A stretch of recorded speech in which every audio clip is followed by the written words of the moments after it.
बात करते हैं। नई दिल्ली में आज से ब्रिक्स विदेश मंत्रियों की जो उच्च स्तरीय बैठक है वो शुरू हो रही है। 2 दिन की इस बैठक की मेजबानी भारत कर रहा है और इस उच्च स्तरीय बैठक की अध्यक्षता विदेश मंत्री डॉक्टर एस जयशंकर करेंगे। इसके साथ ही आपको ये भी बता दें कि बैठक में ब्रिक्स सदस्य देशों के विदेश मंत्री और सहयोगी देशों के प्रतिनिधिमंडल प्रमुख तौर पर हिस्सा लेंगे। वो प्रधानमंत्री नरेंद्र मोदी से भी मुलाकात करेंगे और साथ ही बैठक के दौरान ब्रिक्स सदस्य देशों के विदेश मंत्री आपसी हित के वैश्विक और क्षेत्रीय मुद्दों पर विचारों का आदान प्रदान करेंगे। सम्मेलन के दौरान वैश्विक और क्षेत्रीय मुद्दों पर व्यापक चर्चा होगी। इस बार सम्मेलन की थीम रखी गई है BRICS at 20 building for resilience, innovation, cooperation and sustainability, यानी ब्रिक्स एट 20 लचीलापन, नवाचार, सहयोग और सतत विकास के लिए निर्माण।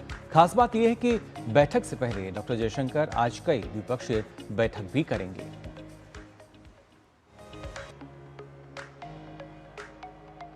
तो विदेश मंत्री डॉक्टर एस जयशंकर और रूस के विदेश मंत्री सर्गेई लावरोव के बीच मुलाकात हुई और इस मौके पर दोनों नेताओं ने भारत और रूस के विशेषाधिकार प्राप्त रणनीतिक साझेदारी के कई महत्वपूर्ण पहलुओं पर चर्चा की। वार्ता के दौरान व्यापार और निवेश, ऊर्जा और कनेक्टिविटी, विज्ञान और प्रौद्योगिकी, कौशल और प्रतिभा के आवागमन को सुगम बनाने जैसे मुद्दों पर विचार साझा किए गए।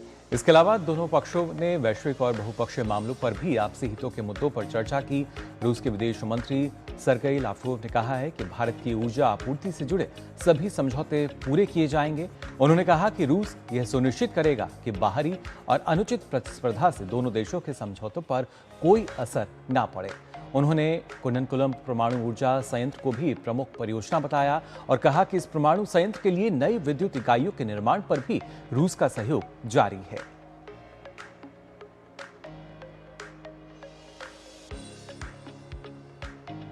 वहीं विदेश मंत्री डॉक्टर एस जयशंकर ने ब्राजील के विदेश मंत्री माउरो विएरा से मुलाकात की। इस मौके पर दोनों देशों के बीच द्विपक्षीय, क्षेत्रीय और वैश्विक मुद्दों पर विचार विमर्श भी हुआ।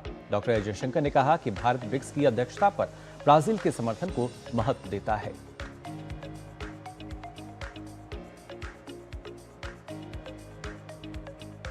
और ब्राजील के बाद अब बात दक्षिण अफ्रीका की, जहां दक्षिण अफ्रीका के विदेश मंत्री रोनाल्ड लामोला ब्रिक्स शिखर सम्मेलन में भाग लेने के लिए नई दिल्ली पहुंचे और उन्होंने भारतीय विदेश मंत्री डॉक्टर एस जयशंकर से मुलाकात की है और दोनों नेताओं के बीच में भारत दक्षिण अफ्रीका की रणनीतिक साझेदारी के विभिन्न पहलुओं की समीक्षा की गई और इसी के साथ आपसी हित के बहुपक्षीय मुद्दों पर भी विचार विमर्श किया गया। आपको बता दें, दोनों देशों ने संस्थागत तंत्रों के माध्यम से परस्पर संपर्क को और मजबूत करने पर भी सहमति जताई है।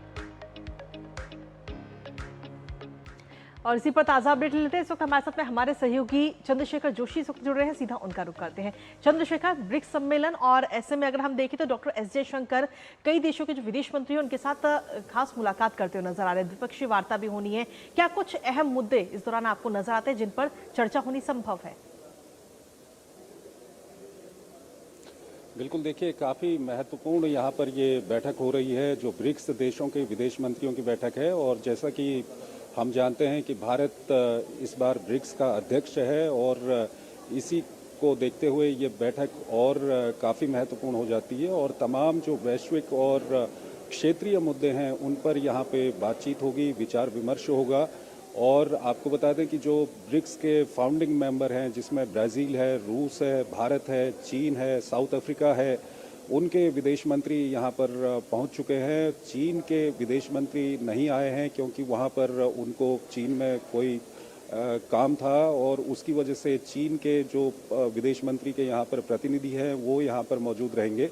इसके अलावा जो अन्य देश बाद में ब्रिक्स में शामिल हुए थे जिसमें इजिप्ट है, ईरान है, यूएई है, इंडोनेशिया है, इन सब देशों के भी यहाँ पर विदेश मंत्री आज पहुँचेंगे कुछ ही देर में। साथ ही साथ जो पार्टनर कंट्री हैं ब्रिक्स के उनके विदेश मंत्री भी यहाँ पर पहुँचेंगे जी। तो काफ़ी महत्वपूर्ण यहाँ पर विचार विमर्श होने वाला है। जिस तरह की स्थिति पूरी दुनिया में इस वक्त है वो भी यहाँ पर उसकी भी कहीं न कहीं विचार विमर्श में उसको भी देखा जाएगा। तो काफ़ी महत्वपूर्ण ये बैठक शुरू होने वाली है कुछ ही देर में यहाँ पर ब्रिक्स देशों के विदेश मंत्रियों की। जी बिल्कुल चंद्रशेखर, और खासतौर से जो महत्वपूर्ण बैठक है इसमें ऊर्जा आपूर्ति जाहिर तौर पर एक अहम मुद्दा हम मान सकते हैं, जो कि जिस पर लगातार एक चर्चा की जाएगी और सार्थक चर्चा की उम्मीद। साथ ही इन अलग अलग देशों के जो प्रतिनिधि आए हैं, उनकी प्रधानमंत्री से भी जो मुलाकात है उसको किस तरीके से देखा जाए। और जिस तरीके से आपने बताया कि जो एक भू राजनीतिक तनाव बना हुआ है, ऐसी परिस्थितियों में भारत में इसकी अध्यक्षता कितनी महत्वपूर्ण? देखिए, काफ़ी महत्वपूर्ण है भारत की अध्यक्षता, और साथ ही साथ आज की जो ये बैठक होने वाली है ये भी काफ़ी महत्वपूर्ण है। जिस तरह की स्थिति पूरी दुनिया में इस वक्त बनी हुई है, और ख़ासकर हम ब्रिक्स की बात करें तो यहाँ पर जो पश्चिम एशिया की स्थिति है, जाहिर तौर पर वो स्थिति भी यहाँ पर विचार विमर्श में आएगी। और इसको लेकर यहाँ पर ये ज़रूर बता दें कि भारत की कोशिश है कि एक जॉइंट स्टेटमेंट आएगा, लेकिन ब्रिक्स में जो मेंबर हैं, खासकर ईरान की हम बात करें, यूएई की हम बात करें, तो दोनों के मत इस जो पश्चिम एशिया का कॉन्फ्लिक्ट है इसको लेकर के अलग अलग हैं। तो इस कारण से थोड़ा सा दिक्कत यहाँ पर आ सकती है, लेकिन भारत की एक पूरी कोशिश है कि एक जॉइंट स्टेटमेंट यहाँ पर ब्रिक्स की ओर से आए। और उसके अलावा अगर हम ब्रिक्स की बात करें तो जो ऊर्जा आपूर्ति की आप बात कर रहे हैं, ब्रिक्स के जो देश हैं वो काफ़ी महत्वपूर्ण है। आपस में इस संकट के समय एक दूसरे की किस तरह से मदद कर सकते हैं, ये एक विषय हो सकता है। और साथ ही साथ आपको ये बता दें कि जिस तरह से ऊर्जा संकट एक पूरी दुनिया में इस वक्त देखा जा रहा है, वो भी यहाँ पर विचार विमर्श जब होगा, जब बातचीत होगी, विभिन्न सेशन यहाँ पर होंगे, तो वो भी मुद्दा यहाँ पर आएगा। और इसके अलावा आर्थिक रूप से, व्यापार की दृष्टि से और दूसरे जो मुद्दे हैं उनमें किस तरह से ब्रिक्स के जो देश हैं एक दूसरे की मदद कर सकते हैं, और किसके जो साझा हित हैं उसको लेकर के कोई यहाँ पर काम कर सकते हैं। साथ ही साथ जो पार्टनर कंट्री हैं वो भी यहाँ पर मौजूद रहेंगे। तो काफ़ी महत्वपूर्ण, पूरी दुनिया की जिस तरह की स्थिति बनी हुई है उसको हम देखें तो उसको देखते हुए काफ़ी महत्वपूर्ण ये बैठक कुछ ही देर में यहाँ पर शुरू होगी। इसके साथ ही सीएस जोशी, अगर हम आज की बात करें तो आज कौन कौन से सेशन हैं जिन पे चर्चा और बैठकें होती हुई नजर आएंगी? आज क्या कुछ खास है? देखिए, अगर हम आज की बात करें तो आज सबसे पहले अभी शुरुआत होगी, जहां पर जो इस बैठक की अध्यक्षता कर रहे हैं भारत के विदेश मंत्री सुब्रमण्यम जयशंकर, वो सभी विदेश मंत्रियों का यहां पर स्वागत करेंगे। उसके अलावा जो देशों के प्रतिनिधि यहां पर आए हैं उनका यहां पर स्वागत किया जाएगा। उसके अलावा 2 सेशन आज दिन में होने हैं, और उसके अलावा कल भी 2 सेशन हैं जो काफ़ी महत्वपूर्ण है। अगर हम कल की बात करें तो कल लचीलापन, नवाचार, सहयोग और स्थिरता का निर्माण किस तरह से पूरी दुनिया में किया जाए, इसको लेकर के एक यहाँ पर सेशन होगा। और उसके साथ ही साथ वैश्विक शासन और बहुपक्षीय प्रणाली में सुधार को लेकर भी एक महत्वपूर्ण सेशन यहाँ पर होगा। तो काफ़ी महत्वपूर्ण ये बैठक रहने वाली है आज की और कल की हम बात करें।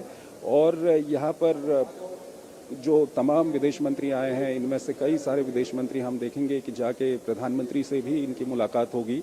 तो काफ़ी महत्वपूर्ण आज का दिन रहने वाला है। जी बिल्कुल, काफ़ी महत्वपूर्ण आज का दिन। और ख़ासतौर से जब हम बात करते हैं भारत की, क्योंकि फ़िलहाल जो परिस्थितियाँ बनी हुई हैं उनके परिप्रेक्ष्य को देखा जाए तो ऐसे में काफ़ी महत्वपूर्ण हो जाता है कि कौन से वो अहम मुद्दे जिन पर चर्चा होगी, और ख़ासतौर से क्या कुछ संदेश की अगर बात की जाए यहाँ पर चंद्रशेखर, क्या एक संदेश जो है वो भी इसके ज़रिए हम निकलता हुआ देखेंगे? क्योंकि भारत तो लगातार हालांकि शांति की बात करता है, लेकिन जो ईरानी विदेश मंत्री हैं वो भी यहाँ पर मौजूद हैं, और ऐसे में क्या विश्व को एक दिशा देने वाला जो संकेत है वो यहाँ कुछ नज़र आ सकता है हमें? देखिए, अगर हम भारत की बात करें तो भारत ब्रिक्स का अध्यक्ष है, और भारत लगातार जब से ये कॉन्फ्लिक्ट शुरू हुए हैं, चाहे हम पश्चिम एशिया की बात करें, रूस यूक्रेन की बात करें, या दूसरे जो संकट दुनिया में आ रहे हैं, इसको लेकर के भारत का अपना एक पक्ष रहा है। भारत के प्रधानमंत्री भी लगातार ये कहते रहे हैं। प्रधानमंत्री नरेंद्र मोदी ने कई बार इस बात को कहा है कि भारत इन सब मामलों को लेकर के तटस्थ नहीं है, भारत का अपना एक पक्ष है, भारत का शांति का पक्ष है। भारत चाहता है कि युद्ध ना हो, ये बुद्ध का समय है, ये प्रधानमंत्री ने कहा था, ये शांति का समय है, ये प्रधानमंत्री ने कहा था। तो ये भारत क्या चाहता है, भारत क्या सोचता है, ये बहुत साफ है। लेकिन अगर हम ब्रिक्स देशों की बात करें तो ये एक वैश्विक मंच है। यहाँ पर तमाम देश यहाँ पर मौजूद हैं। रूस यहाँ पर मौजूद है, चीन यहाँ पर मौजूद है, दक्षिण अफ्रीका यहाँ पर मौजूद है, ब्राज़ील यहाँ पर मौजूद है, ईरान यहाँ पर मौजूद है, यूएई यहाँ पर मौजूद है, इजिप्ट है, इंडोनेशिया है, उसके अलावा कई सारे पार्टनर कंट्रीज़ हैं।